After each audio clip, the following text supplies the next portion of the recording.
하나님이 주신 말씀은 마가복음 10장 17절에서 22절의 말씀입니다. 신약성서 마가복음 10장 17절에서 22절의 말씀입니다.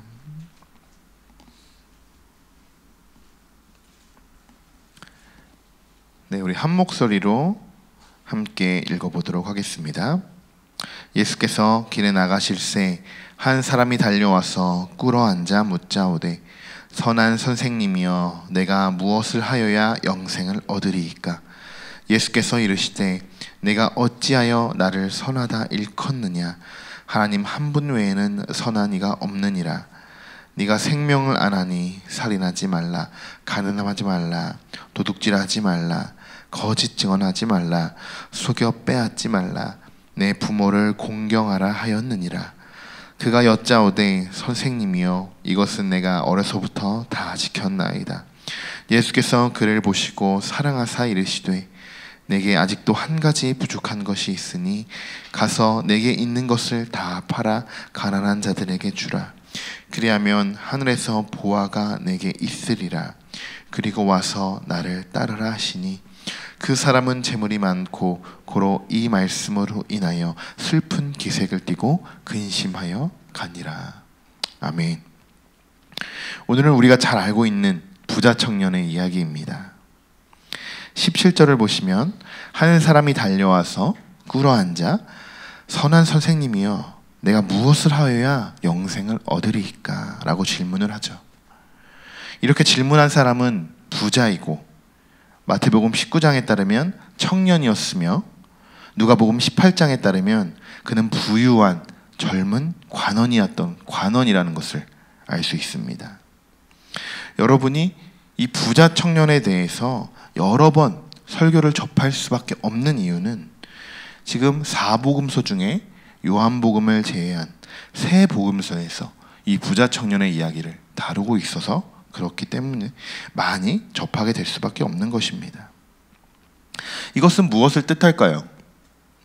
계속적으로 반복되고 있다는 것은 중요한 부분이 있다는 겁니다. 계속적으로 중요한 부분이 있다는 것은 우리가 알 수 있고 그것을 깨달아야겠죠. 이 당시 부자는 부모로부터 대물림을 받은 사람들이었고 이스라엘의 전체 인구 중에 1에서 5% 정도였다고 합니다. 이런 귀족층들, 이 귀족층들은 재물뿐만 아니라 계급과 권력 이런 것도 세습되는 사회였다고 하죠. 그렇기 때문에 반대로는 아주 극심한 빈곤층이 존재할 수밖에 없었던 현실이었습니다. 오늘 본문의 부자 청년은 부모의 부와 권력을 상속받아서 그 삶을 살아갑니다. 자연스럽게 그 환경에 적응이 되겠죠. 이런 부자 청년에게 절실함과 간절함과 부족함이 있었을까요? 세상적으로는 없었겠죠. 그런데 이 청년에게 부족한 것이 한 가지 있었던 것입니다. 그것은 바로 영생을 얻는 방법이었죠. 여기서 영생은 천국을 이야기합니다. 부자 청년은 세상 사람들이 부러워할 모든 것을 상속받았지만 그렇지만 그 믿음의 상속, 신앙적인 상속은 받지 못했던 것입니다. 가장 중요한 이 믿음의 유산을 물려받지 못한 이 청년은 호기심일 수도 있고 정말 간절해서였을지도 모릅니다. 그렇지만 어쨌든 천국에 대해서 예수님께 질문을 한다는 것은 일반적인 부자들과는 조금 다르다는 것입니다. 예수님은 목수의 아들로 태어났죠. 부유하고 싶어도 부유할 수 없는 그런 가정과 환경에서 태어났습니다. 그런 예수님 앞에 이 부자 청년은 무릎을 꿇고 천국에 대해서 묻고 있는 것이죠. 저는 오늘 본문을 묵상하면서 계속적으로 부자 청년의 포커스가 맞춰지지 않고 이 부자 청년의 부모의 입장에서 생각을 하고 또 묵상을 하게 되었습니다. 부모님들의 신앙과 가치관은 자연스럽게 자녀들에게 영향을 미치게 됩니다.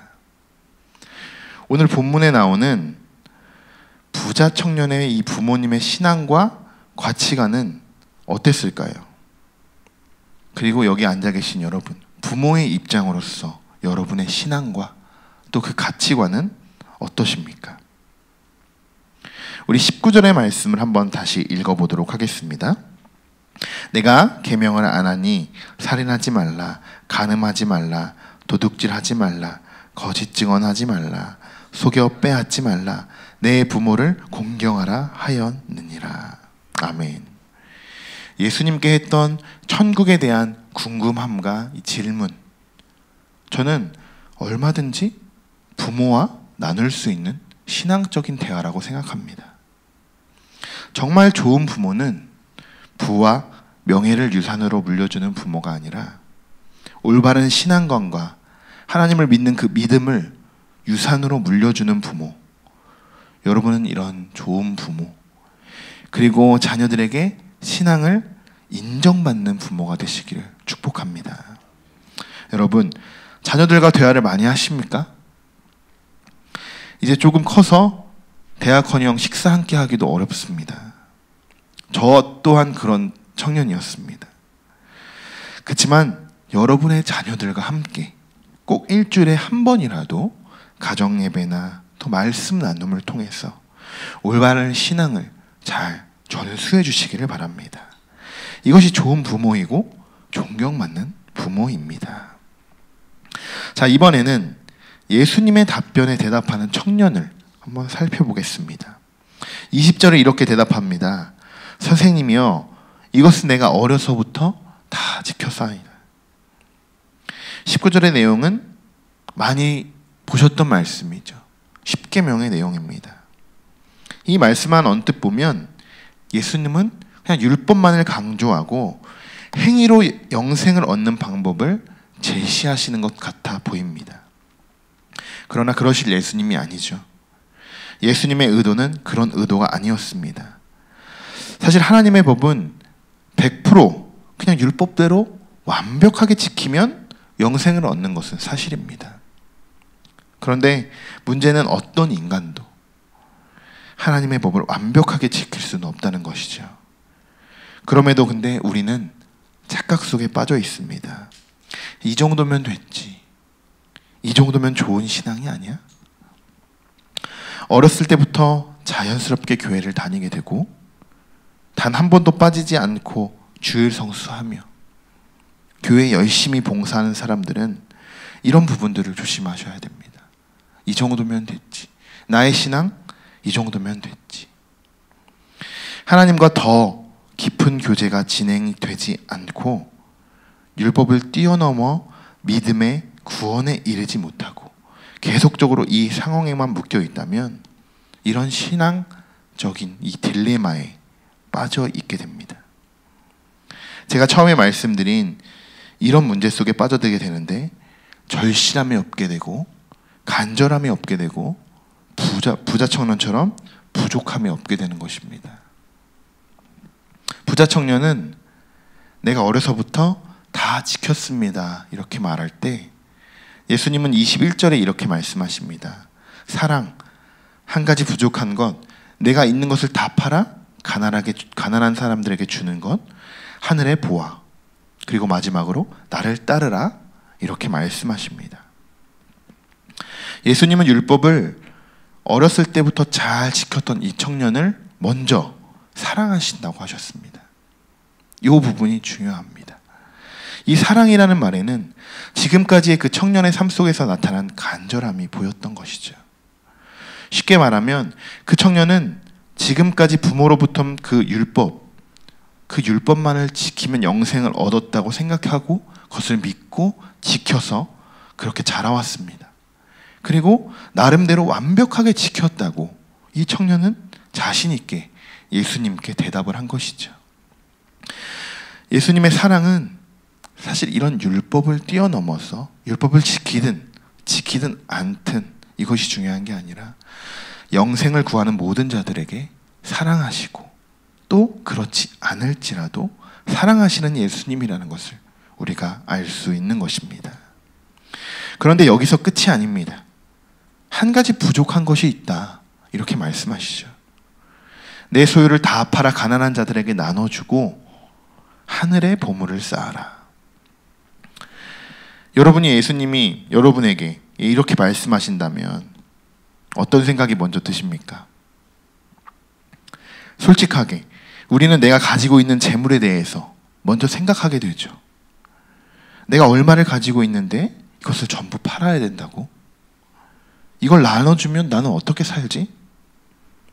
내가 살던 집, 차, 땅까지 진짜 다 팔 수 있을까? 아니, 팔 수는 있겠지만 이것을 나눠줄 수 있을까? 이런 고민이 안 될 수가 없습니다. 우리 21절의 말씀을 다시 한번 읽어보겠습니다. 예수께서 그를 보시고 사랑하사 이르시되 내게 아직도 한 가지 부족한 것이 있으니 가서 내게 있는 것을 다 팔아 가난한 자들에게 주라. 그리하면 하늘에서 부하가 내게 있으리라. 그리고 와서 나를 따르라 하시니. 아멘. 우리는 이 말씀을 딱 읽으면 재물에 초점이 맞춰지죠. 그런데 여기서 가장 중요한 문장은 재물에 대해서 이야기하고 있는 것이 아닙니다. 맨 마지막에 있습니다. 나를 따르라. 우리가 이 말씀을 읽으면 제일 먼저 나를 따르라. 이 부분에 모든 초점을 맞춰야 하는 것입니다. 예수님이 말씀하시는 건 그 사람이 재물을 팔든 팔지 않든 그 행위에 중요하다고 생각하지 않습니다.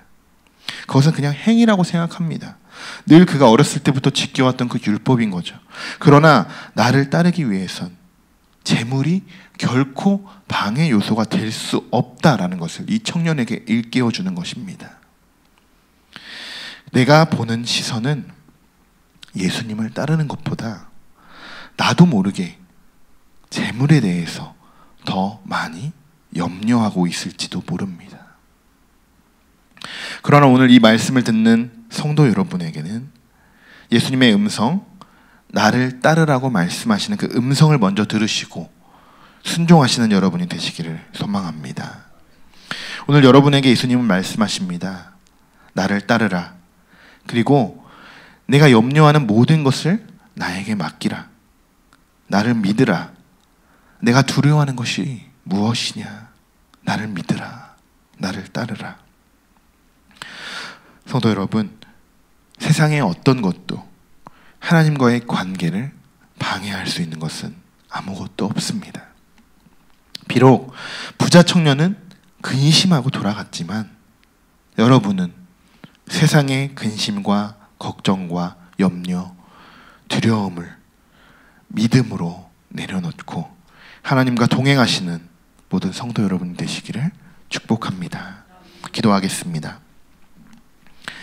절실함이 없는 것, 간절함이 없는 것, 부족함이 없는 것, 이것은 신앙생활을 하는데 가장 방해 요소가 되는 것입니다. 겉으로 보기에는 드러나지는 않지만 아주 위험한 신앙에 빠져 있는 것입니다. 만약 이런 신앙간에 빠져 있는 자녀들 혹은 성도들이 있다면 속히 건져내시고 하나님과의 뜨거운 교제가 일어나게 인도하여 주옵소서. 오늘도 사순절을 묵상하며 그 고난에 함께 참여합니다. 나를 따르라, 나를 따르라라는 이 예수님의 음성처럼 오늘 하루 예수님을 따라 살아가는 축복된 하루가 되도록 인도하여 주옵소서. 예수 그리스도의 이름으로 기도드립니다.